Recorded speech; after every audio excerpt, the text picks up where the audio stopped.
Okay, you warned me on the phone that we have a big foreclosure crisis coming, and this is going to be worse than Lehman Brothers, possibly worse than 1929. And this is because we've had a many weeks lockdown. People don't have their incomes, they don't have their way of supporting their families now, and we're going to see more than ever. And I think this is absolutely true because this is a global lockdown. It's not just U.S. It's so pervasive that we're going to have millions of people who don't have a way to pay their mortgage, pay their rent, pay their credit cards.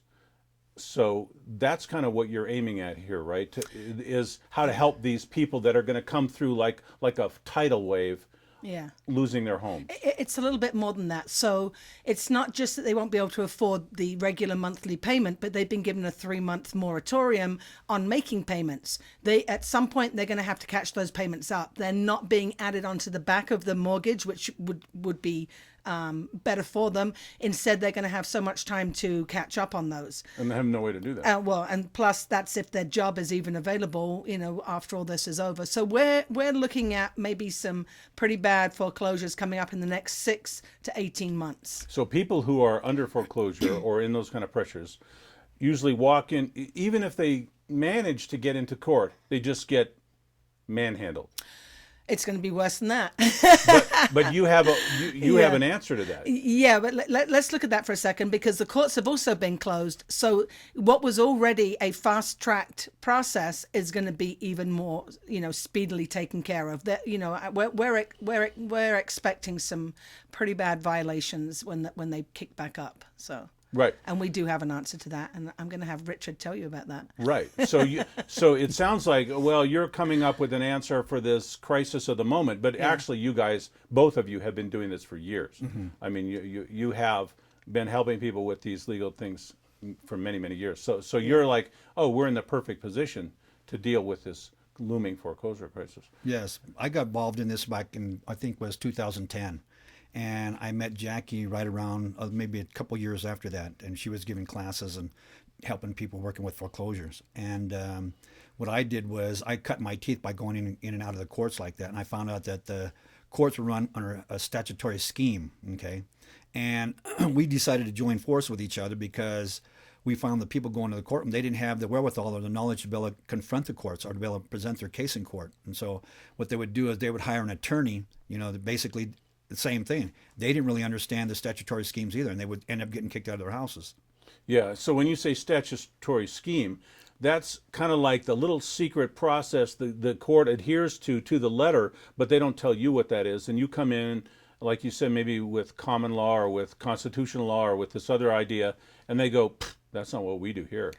Exactly. Yeah, a little bit more than that too, because they come in thinking they're looking at the foreclosure, they're finding errors in the foreclosure process, but by the time they get to court, they're in an unlawful detainer. It has nothing to do with the actual foreclosure that's already taken part. So that's a problem. So it has nothing to do with that. So what is it? Well, see, in 1929, what happened was the banksters and legislation came together and they amended and changed the statutes to allow to bring homeowners and purchasers into the unlawful detainer, which is a fast track to get the people out of the house. Here in the state of California, we have what they call a non-judicial and a judicial state. But the banks opt to use the non-judicial because they can get you in and out of the property within 60 to 90 days. Okay. Right. And what they did was when they created that statutory scheme, that means that they had to adhere to that. The banksters had to adhere to that. They structured it under 2924, California Civil Code 2924 in all. Okay. And you had to follow that statutory scheme to be able to get your remedy at the end in the UD courtrooms. Right. So this is a real kind of coded, secret kind of thing that nobody out here, and we're working in our jobs, we're in construction, we're whatever, and these guys who are running this scheme in the courtroom have been doing this for decades. They know it backwards and forwards, and we go in there and we're like lambs to the slaughter. Yeah. Exactly. Yeah. Because it's fast tracked. Yeah, you have these people, the lay people, which could be a housewife, a gardener, a mechanic.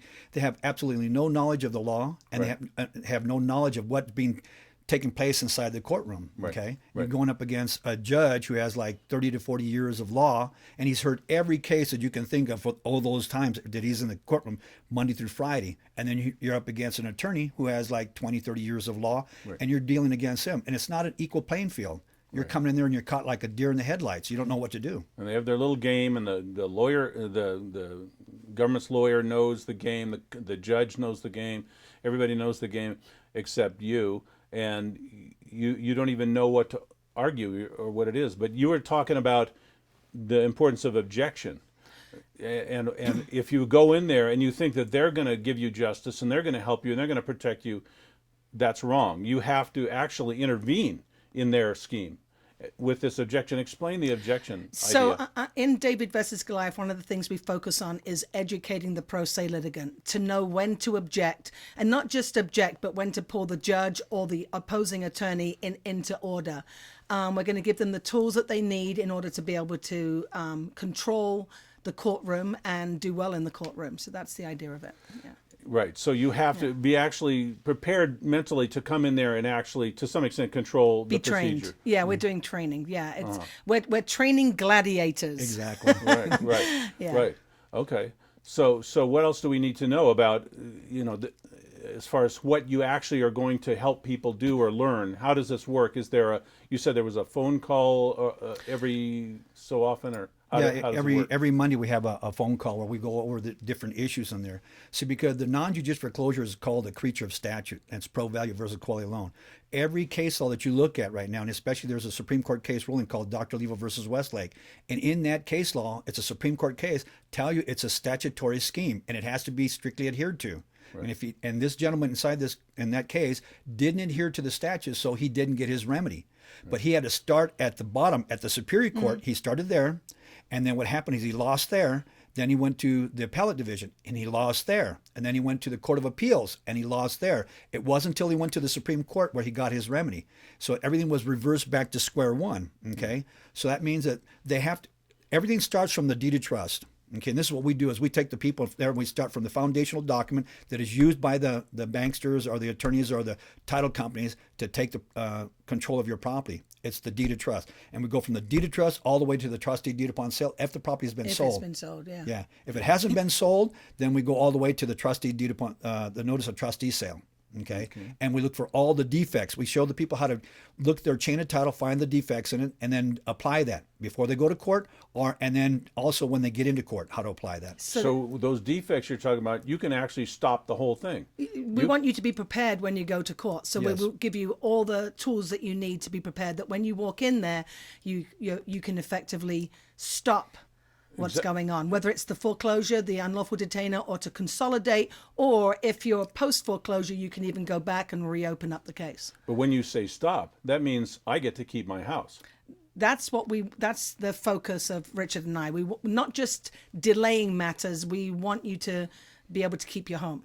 When there are defects in all this paperwork process, it's like people think they lose because they're not entitled to win. They lose because they didn't perform process properly. Right. They didn't understand this scheme, as you call it. Exactly. And so once you know this very secret and coded kind of scheme that the courtroom uses, which you two are more or less experts on, I would say. Is that fair to say? Been doing it for a while. Then that's what you convey to your people on your calls and your programs or whatever you're doing. Workshops. And you then walk into court saying, oh, okay, I know what's going on here, and I know what you need now, and I know how to present this, and I don't need to argue this nonsense. And it's like, put it before the court.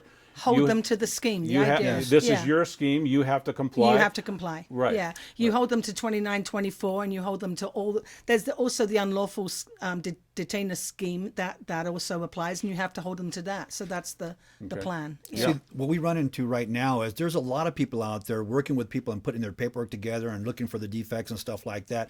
And then the people go into court and present it to the courtroom. But what happens here is that when you walk into the courtroom, people don't understand courtroom procedures. Right. They don't understand objections. They don't understand evidence code. They don't understand subpoenas. Discovery. They don't understand discovery. They don't know how to move the court. Right. These are the things that they need to know when they go into court. And see, the courts are training these attorneys. They have what they call mock courtroom procedures to train these attorneys how to proceed inside the courtroom. So they get to practice, and we don't. And we don't. And that's what we want to do too. Yes. We want to hold mock trials. Yeah. Yes. So it's this drilling, and it's going with the information, and just finding out the scheme and the process to begin with. Yeah. Right. And then sort of practicing how to deal with. You're going to kind of do probably courtroom role playing where it's devil's advocate and I'm the judge and I'm telling you this, and how are you going to object to How that? are you gonna object so, to So that? people go into this courtroom not only informed about how the process works, but actually knowing how to act themselves. Yeah, there is another really important element that people have to be aware of, and that is having the transcriber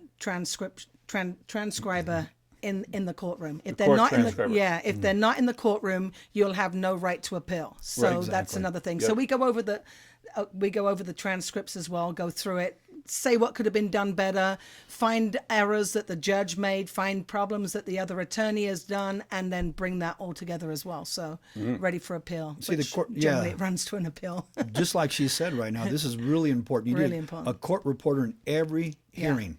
Right. See, and if you're file a fee waiver, then you're allowed to have a court reporter at every hearing. There's a Supreme Court case saying that you can have a court reporter in every hearing because the courts know that without a legal transcript of everything that's been stated, raised, or objected to, or presented, or admitted as evidence is not there if you don't have a court reporter. And if you go to appeal it, that's why a lot of the courts will say, well, if you don't like my ruling, appeal me. But when it goes up, There they isn't can't make a anything. determination. They There's won't nothing. even. There's they no won't even record. take it if there's no record. Yeah, there's no Right. record. Yeah. And right now they do recordings in the courtroom, but those don't count. Those are not accepted at the appellate division. There must be a transcript. So. Yeah. Even if Okay. you get an electronic recording, you got to take it and have it legally transcribed. But the issue is here, is what the people really haven't learned is that the court cases that we read, okay, the appellate divisions that we read are the Supreme Court cases. They give us our remedy. They tell us what we did wrong or what you did Yeah, wrong and yeah. how you could have corrected. If you'd raised this or objected to this, then it would have been a different ruling.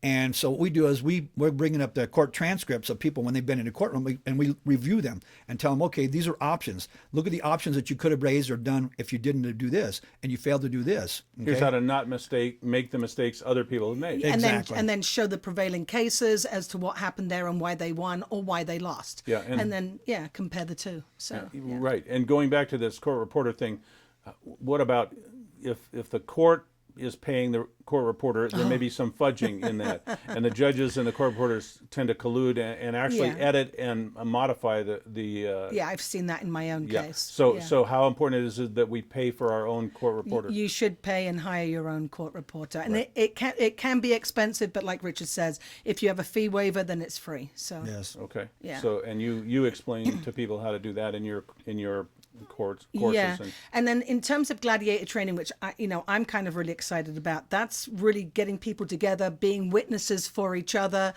giving support to each other. Right. We also have legal abuse syndrome, so we have people going in as ADA advocates, and that they can give support to the defendant at that point as right. well, who may become which we want to turn into the plaintiff. We hope that once we go through the cases, we find the break in the chain of title, prepare your case, and then you're ready to go to court as the plaintiff. That's the real idea, that we want to empower people to do that. So that means multiple court actions. So first you go and you do your proper defense and you get that squared away, and then you actually bring in a whole new action. Yeah, it really depends on where people are at. It may be a simple, well, it's really not simple, but a consolidation. You want to talk a little bit about consolidation? Because that's Yes.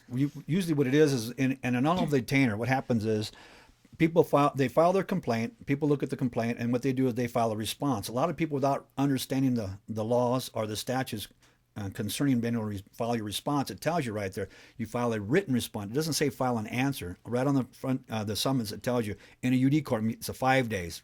And a civil unlimited, it's 30 days. But we'll deal with the unlawful detainer here because it's a fast track for people getting kicked out of their property. And so what we want to do is we want to educate the people to be able to come inside the courtroom.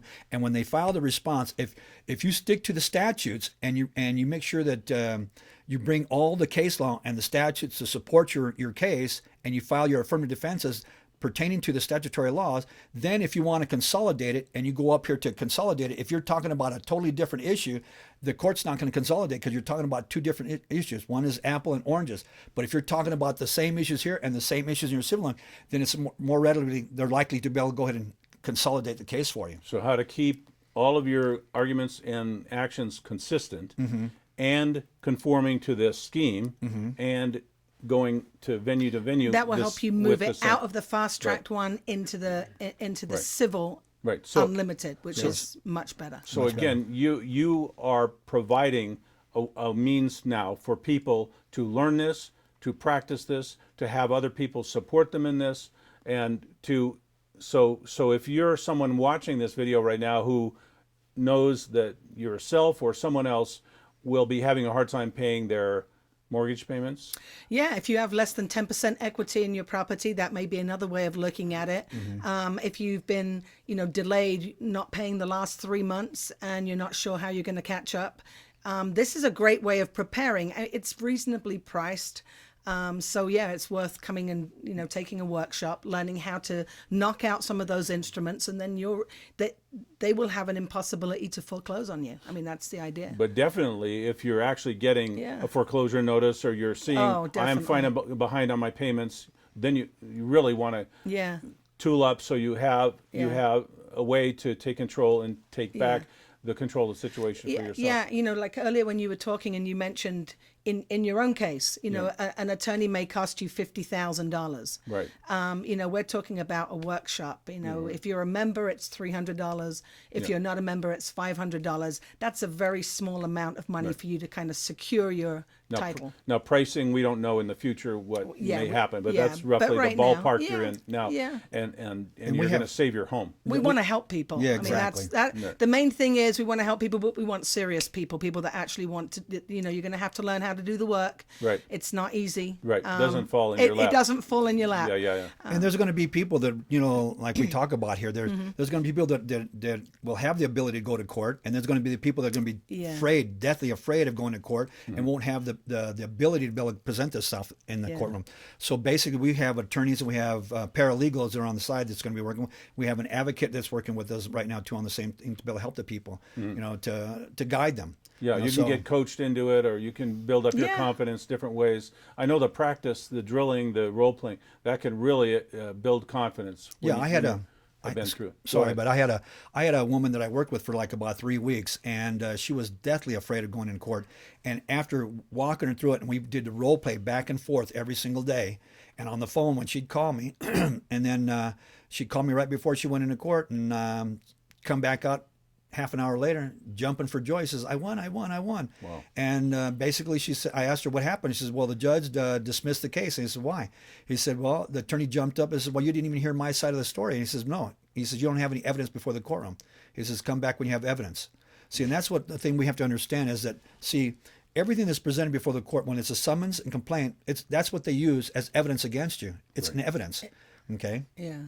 And any other documents they present, there is evidence. But if nobody's there to support that evidence, then it's hearsay. It lacks foundation. Okay. Personal knowledge of somebody being there before to be able to testify for it. So it's inadmissible. And there's a lot of things that we can show and guide the people. But we have to know how to challenge You have to that. know how to challenge You have it. to really step up and say, And not just challenge it, but also hold the judge to that challenge. Yeah.